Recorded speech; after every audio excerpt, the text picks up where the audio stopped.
Hello and welcome to the Wealth on Purpose podcast. It's here where you can navigate the important financial topics that you want to know about, designed with convenience in mind and a human tone of voice, communicated to you through real stories and a wealth of experience.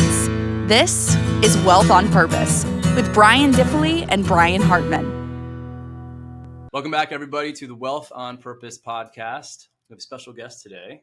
With us, as per usual, is myself, Brian Diffley, partner of Granite Bridge Wealth. The other partner is Brian Hartman, and we have a super special guest, Adam Chubb of Pinnacle Life Insurance. We're going to get into Medicare today, which is, one of the scaries that we did, doing a little theme here with the podcast for October, some of the scaries, but it's a serious thing. It's a mandated thing. It's something that people need to wrap their heads around. There's a lot of confusion around it. Before we get into that, Adam, our expert, is going to really break it down and make it easy for us to digest for our listeners. Adam has quite a storied bio, which I want to get into a little bit. Okay. So graduate of UPenn Wharton School of Business, but then his life took a very interesting turn and you became a professional basketball player for well over a decade. Yeah. Playing Playing all over the world. Yeah. And then even on the USA national selection team. So, I mean, that's super impressive. And then after that, you hung up your gigantic basketball shoes and you decided to go into the insurance business. Yeah. Super interesting, man. So happy to have you here. Thanks for being here today. Thank you. Thanks for having me. Appreciate it. Yeah, and one of the reasons why I thought this was such a glaring topic to bring to our listeners, to our clients, is because it's on their minds, right? When we talk about really being purposeful in your wealth, Brian Diffley does a great job on a lot of the different things to protect folks for when life goes awry. But that can also happen in the form of just healthcare. And for so many people, this is, to Brian's point earlier, a very intimidating subject, only because if you read 5 different publications, they're all pointing you into different directions. So the purpose of this is we're going to spend our usual 20 to 25 minutes together, welcoming many people who are probably coming in confused and hoping that you can leave this little bit of a segment with more confidence, and just kind of peeling back maybe the lesser known facts about Medicare and what your options are. And Adam is going to shine a lot of light on those subjects. So Adam, to get us started, there are some basics, right? Mm-hmm. And these are the things that we'd say are basic to a professional like you who's been doing this and working with lots of families all over the country. But what would you say the basics are if you were to someone maybe examining your Medicare options for the first time? The basics, again, thanks for having me. I appreciate it. The basics are really understanding, first and foremost, what your timelines look like. That's, even when you should start looking. You'll hear a lot of times people are, again, 5 different publications. You're getting put in 5 different directions. Oh, you should do this. Oh, you should do that. Just understanding the timelines, knowing that, okay, if I'm not working anymore and I'm turning 65, then I have a 7-month window, 3 months prior to your birthday month, and then 3 months post to make sure you're signing up for your Part A and Part B, and looking at prescription drug coverage, and then kind of assessing those options of, okay, how do I fill in those gaps? And there's, again, 2 major decisions when it comes to that, and only really 2, but we can kind of get into that when the time comes. But it's understanding those timelines, but then also knowing, as Brian, you and I had talked about before, a lot of people are saying, hey, I want to work after 65, that you're getting in for better or for worse, because you want to or because you have to. There's, different options when it comes to that type of thing, but knowing what that looks like, a lot of it has to do with the credible coverage that you have, and then also the size of your employer. So really talking to your HR department when you turn 65, they will know, hey, you need to do this and this, based on, we know what our company size is. You have to do, X, Y, or Z with the different letters when they need to sign up. So that would probably be the basics. So coordinating with your current company's HR to make sure that you get the proper information so you can make your decision on, when you're eking your toe back into the Medicare waters there. And so do you recommend that people sign up almost universally for Part A? And do they need to do Part A and Part B simultaneously, or can they sort of break it up if they're currently working around that, appropriate age for them to normally be considering that? Yep. So usually the Part A there's, again, a calendar of, hey, you have to work a certain amount of quarters. It's similar to, Social Security and things like that. There's a way to look that up. If you have your amount of quarters worked, you get Part A premium free. So then often the companies will say, hey, look, sign up for this. It's not any money out of your pocket. They will, the order of paying depends on company size, but it's something where it's like, hey, it's no skin off your back, no skin off ours. It is a good backstop. Why don't you sign up for that? You can postpone the B if you are still working. That would be something then where you get HR involved when you're turning 65. You say, hey, I'm still working. I'm 65. Go to the HR and say, do we have credible coverage? Would be a good question to ask. The next question would be, based on our company size, do I need to sign up for Part B, or can I just sign up for Part A? And they should have a pretty good understanding of, how that works.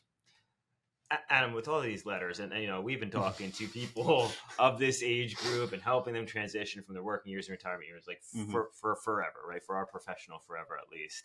And even with that, there are some questions that come to Brian and I that we go and we scratch our heads a little bit. Can you spend just like a few minutes talking about, like, what does A do versus B versus the other one, so that people can actually see, okay, that's what I would be benefiting from purchasing this type. Here's the stuff that I'm automatically enrolled in. Would you mind walking through that just high Sure. level? Yep. So the major letters that you need to at least be aware of are your A, which we call hospital, your hospital coverage. That's going to be, you're admitted into the hospital, you're inpatient, things like that. Your B is going to be your specialists. And actually, even while you're admitted into the hospital, there are some services that will be considered B services.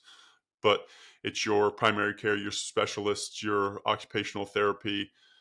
There is actually even a carve out there that's called Part B, as in boy drugs, that are drugs that the doctor has to administer in their office, which is a big connotation when it comes to, you think of chemotherapy and stuff like that. So the way the cost sharing is, that falls under that. And then the other one that's, again, federal, kind of under the federal guidelines, is the Part D, as in drugs. So that's your prescription drug coverage. Again, that's quote unquote optional. You do not have to take that, but there are penalties enacted if you don't take it when you first can.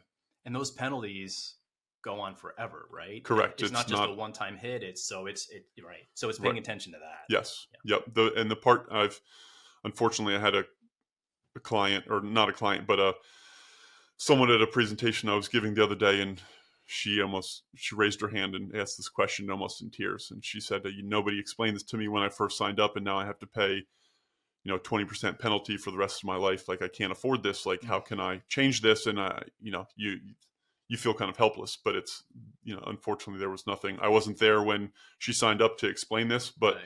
Sometimes, it's one of those things, can say, hey, look, I don't really take any medications. I don't need this, but you don't do enough digging to understand that there are some placeholders, options out there which are viable.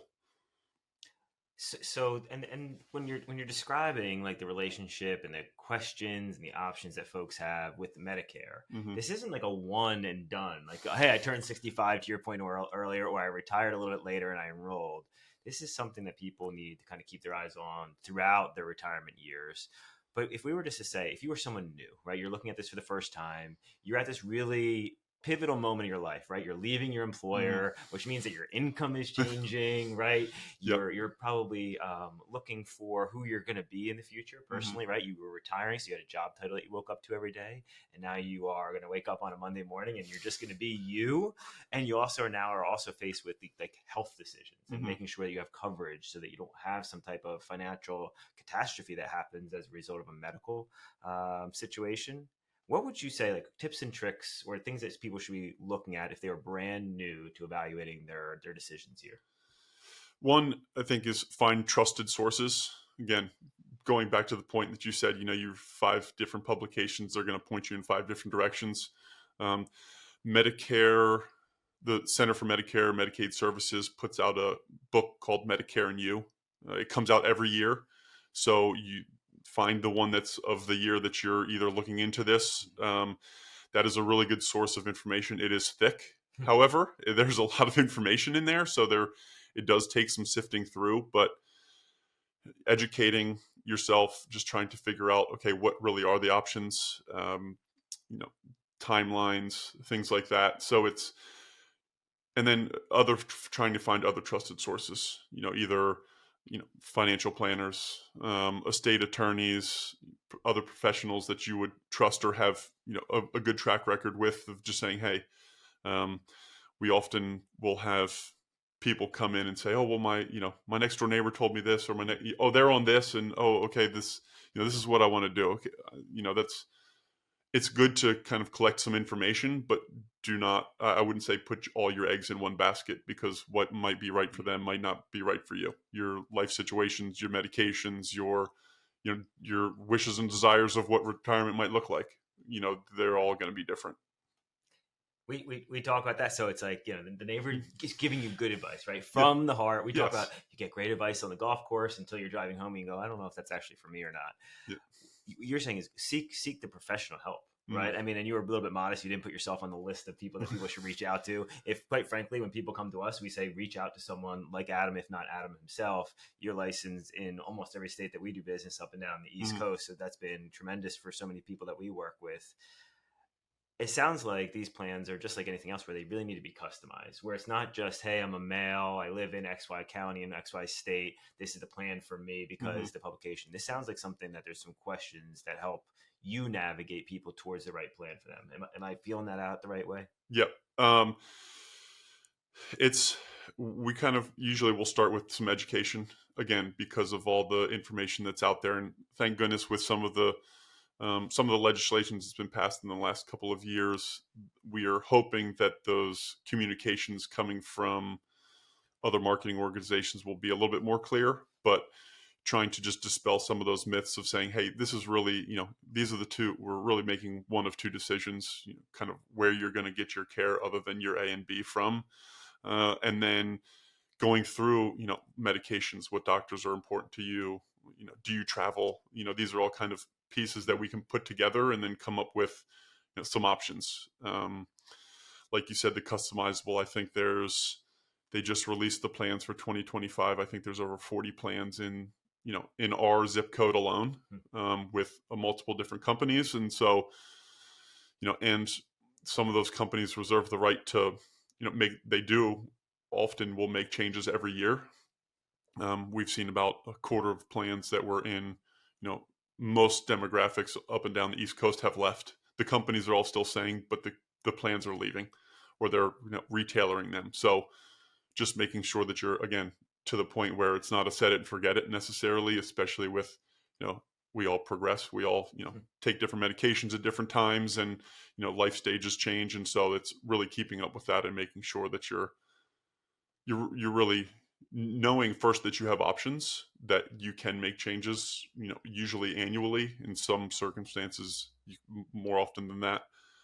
But really paying attention to what those timelines are, and just saying, hey, look, this might be a little bit too much for me to digest with all the other information I'm getting, and just having a trusted source.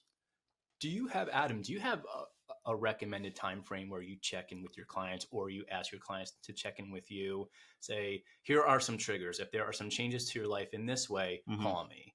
Do you have any sort of, like presets like that for your client base? Yeah. So usually, because of the federal guidelines with the annual enrollment period, as of October 1st, we're allowed to talk specifics for the upcoming year. We're not allowed to. The companies will tell us what the changes are, but we're not allowed to push those out to the public until October 1st. So usually touching base around then, just saying, hey, did you get any mail, from the company, any what's called annual notification of changes documents. Let's go over those. Then we can start looking at what the options look like through December 7th, making sure that those changes are being made either on the Medicare Advantage side or the prescription drug side. Those are two options that you do have to abide by that. Unfortunately, you kind of have to make that decision as a snapshot, knowing that, okay, hey, I'm going to be locked in for 12 months, unless there's, certain environmental or there are some caveats to that, but majority of people, it's, hey, we need to make a snapshot decision now, knowing that there are going to be things changing. But again, hey, and we do check in periodically during the year just to making sure that everything's going the way it should, and everything's, billing and all that stuff. But it's really trying to educate to say, hey, look, there are changes that happen. The companies can make changes, and we also need to use that to our advantage and say, hey, look, we need to be reassessing this on a regular basis.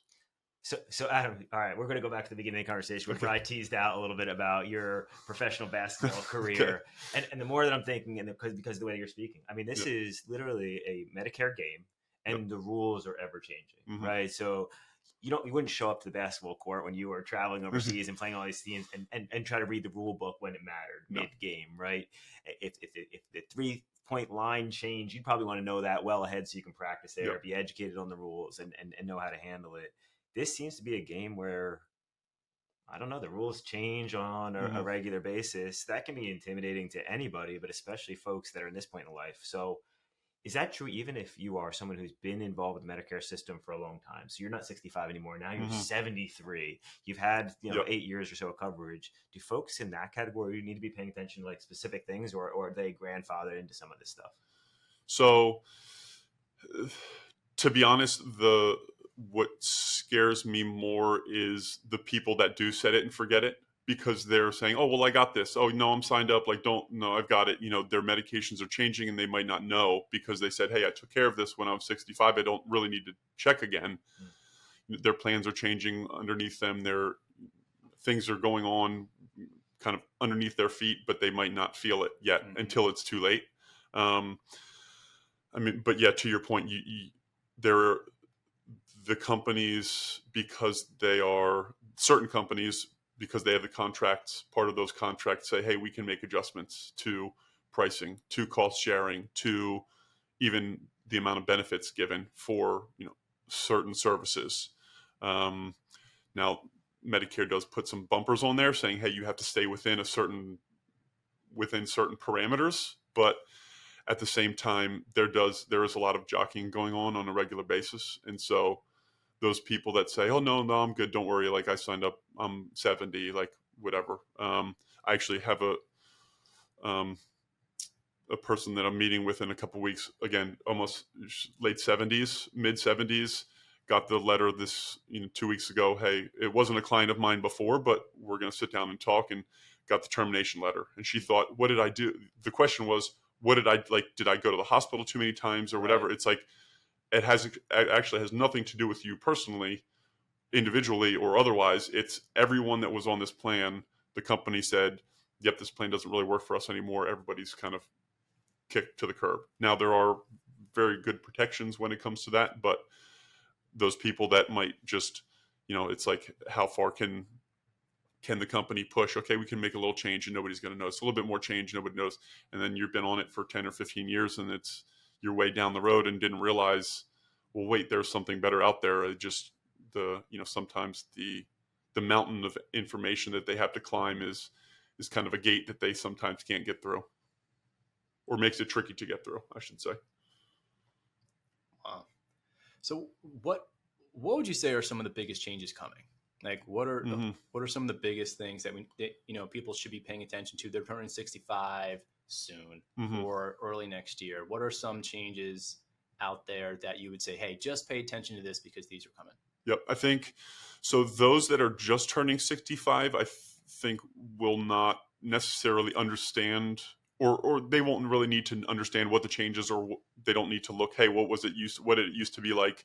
It is what it is. Right. Correct. Right. They just open up that game book, that rule book for the first time, and they read the rules and say, yeah, okay, right. I don't know what the donut hole is, and I don't care because it never affected me. So I think that would just be making sure, again, trusted sources. Like, don't be looking at something from 3 years ago. Somebody gave me my Medicare and U book from 2022. I'm just going to read this. Like, you need to make sure it's up-to-date information. Again, Medicare.gov is a great website. It is, they have all the oversights. It's run by the Center for Medicare and Medicaid Services. So a great place to kind of look. I think it's more those people that are already in the game of just saying, oh, well, it used to be like this, and I can imagine you guys have the same kinds of conversations. Oh, well, I remember when it was like, well, it's not like this anymore. And it's really important to be able to digest that information and just knowing, hey, okay. But again, to the biggest changes we've seen, the prescription drug spending cap has come down to $2,000, which is huge. For those that have, been to that threshold and above, that's a huge godsend.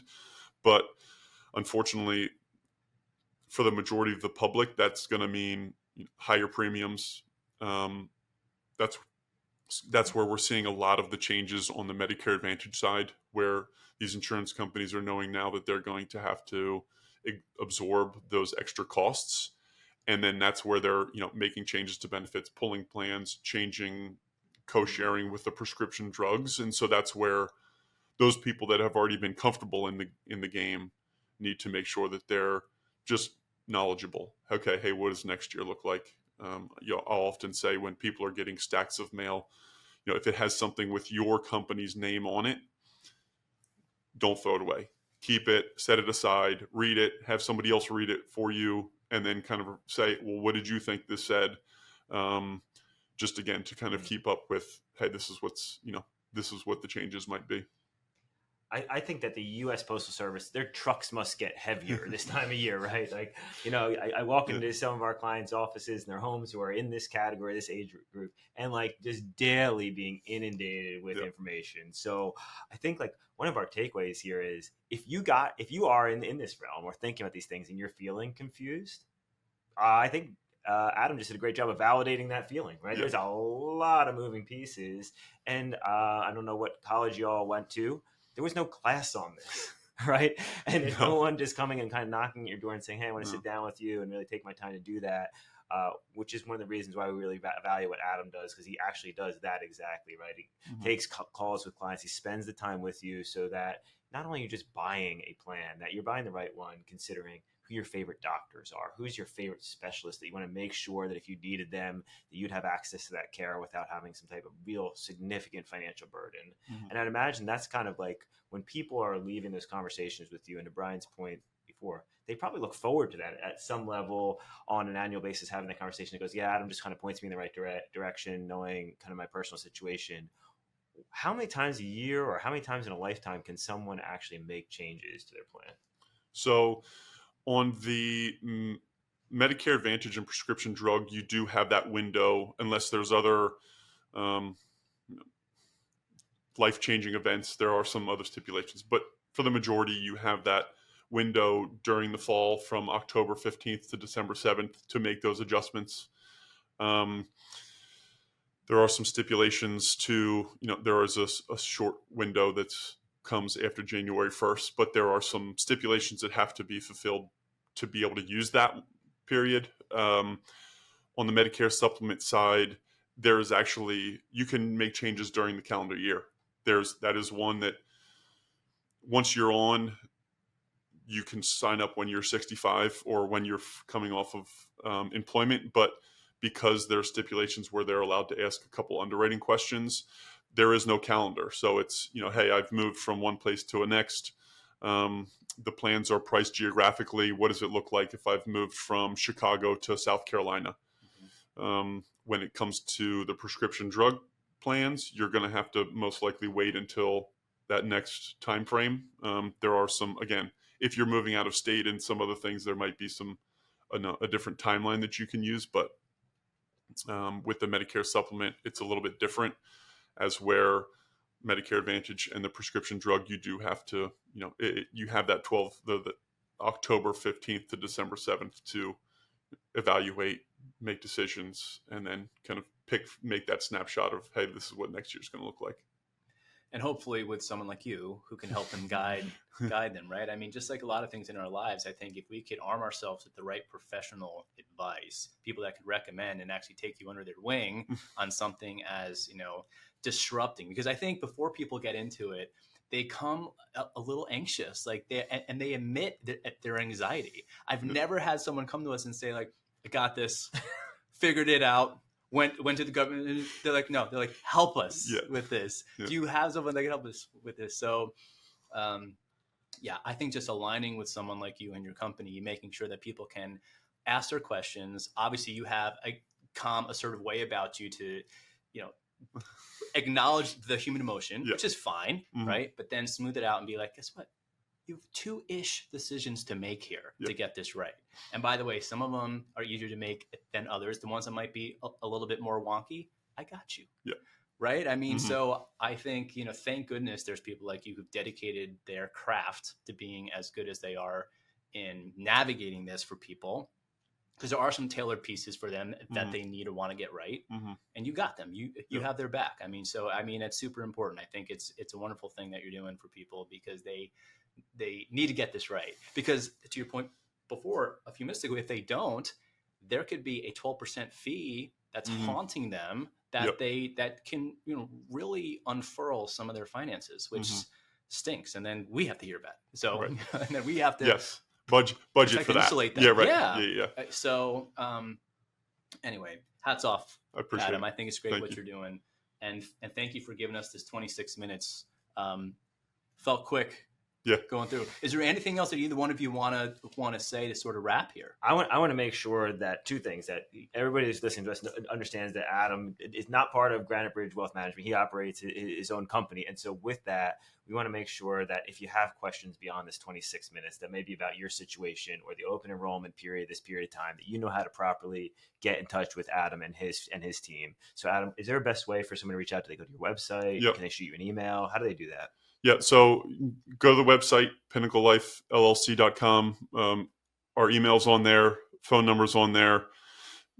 Somebody will get back to you, within 24 hours. I know it's, especially this time of year, it can be, hey, I need help now. In our lines of work, often there's not really deadlines. It's, okay, let's cover this, in the next quarter, or let's, I will often get calls, and we will often get calls of just, hey, I turn 65 tomorrow. Like, do I need to do this before like tonight at midnight, or like panic? And so we are very cognizant of that, of knowing like, hey, you need a quick response to set them. And like you said, the human emotion, like it can be daunting.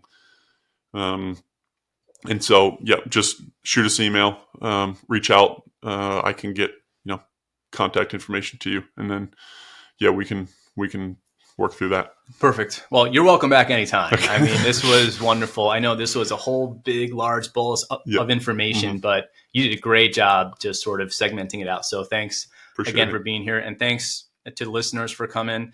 And on our scary journey here, hopefully you feel less scared now. So, all right. Rock on, guys. Thank you so much again, Adam. Have a great day, everybody. I appreciate it. Thank you for stopping by the Wealth on Purpose podcast. Your visit is very important to us. If you feel that you got something from your time, please consider subscribing and/or liking.